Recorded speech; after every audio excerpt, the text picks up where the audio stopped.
guys, so I'm borrowing a friend's studio space to bring you today's little Mobilibites. This is mostly for the core, so we're going to be using one of my favorite props, which is a Pilates mini ball. You can get them if you have a Five Below, which is a type of dollar store if you don't know what that is.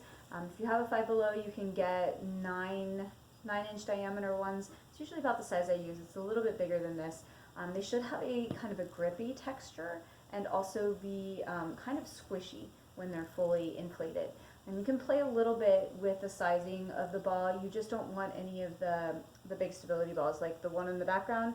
That's going to make this really awkward. So this is supposed to be done with a mini ball that is squishy and comfortable. I've even used the kids balls that you can get at the start of the summer at the drugstore. I've used those before in a pinch. They're not quite as tactile as these, so you want something that's going to give you the most information in your body.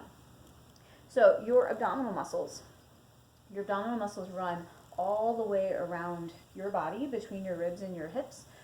You have your rectus abdominis, which is the outer layer.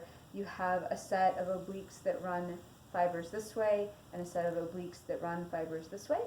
You have, under all of that, your transverse abdominis, which goes more across. So you literally have like every direction covered.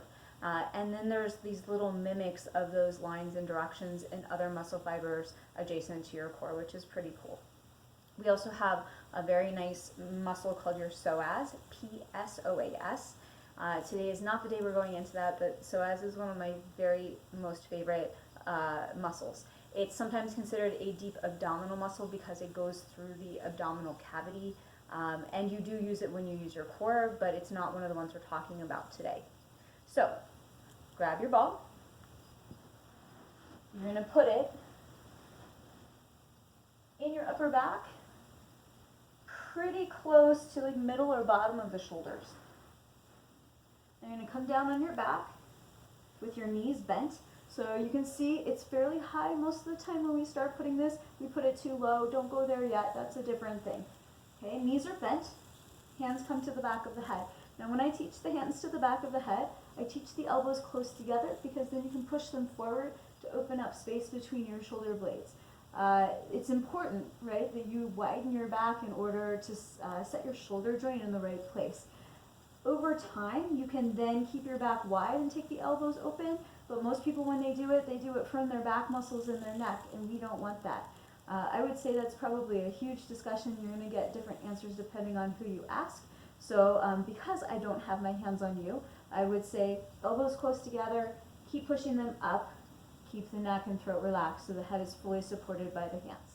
From here, relax the hips. You don't want them to be crunched up. You're going to keep them as heavy as possible. Then we're going to lean back, keeping the elbows high and narrow, only as far as you feel comfortable. And you can see that kind of opens me up across here and creates a really nice stretch through my abdominals. And then I'm going to take these muscles and kind of try to close them together and pull them into the space behind me. Okay, we're going to do that 10 times. Inhale as you go back, 10. Exhale as you come forward. 9. Remember, elbows keep reaching up and out. 8. So they're kind of making this arcing shape. 7. Keep choosing a range of motion to go back that feels comfortable. You don't want to go back and hang out there. 5. See if you can feel your ribs pull evenly back into that ball. 4. 3. 2. You're trying to pull the muscles towards the spine instead of pushing them out, right? Don't push them out, pull them in. 2. And 1. Okay, we're going to take the chest, lean it back. Adding on, we're going to take a little twist. Imagine both of your elbows pushing forward together, right? So you don't have one ditching out back here. Across, back and center, other side. You're going to feel that fire up a little bit of your side waist. And check and find out if you are a tucker with your hips. So we want to leave those hips not clenched, but relaxed. I do a lot of core work every day because of my job. I definitely feel this work already. One more each side. If I was mean, I'd make you do sets of 20 for each of these. If you have a little more time, you can do that. All right, you're gonna be tempted, that was your last one, you're gonna be tempted to hang out back here. Don't do it. Push with your feet, roll the ball down your back a little bit, and come up to sitting. So that's the first part of our series. Second part, we're actually gonna be working on coming up not into a crunch, but into a little bit of a flat back, which is gonna utilize all of the front of your core. So I'm gonna put the ball, and it would be nice to have a slightly bigger ball for this one. I'm gonna put the ball kind of at the bottom of my ribs. So it's between my ribs and my hips a little bit. I'm not going all the way back with this one. Okay, adjust it so it's even side to side in your back, right? And I'm already working a lot just to keep my head up. Again, you want to make sure that the neck stays relaxed. I'm going to support it with my head, with my hands. I'm going to lean back a little bit just to open through here, and then I'm going to pull. And I'm not pulling up off the ball. I'm just pulling until the ball is almost as open as I can make it. Back a little. This really gets the outer layer of muscles going. 3, 4. I can also tell I like to pull more with one side than the other, so I can use this to rebalance my muscles out. Make sure they open and contract.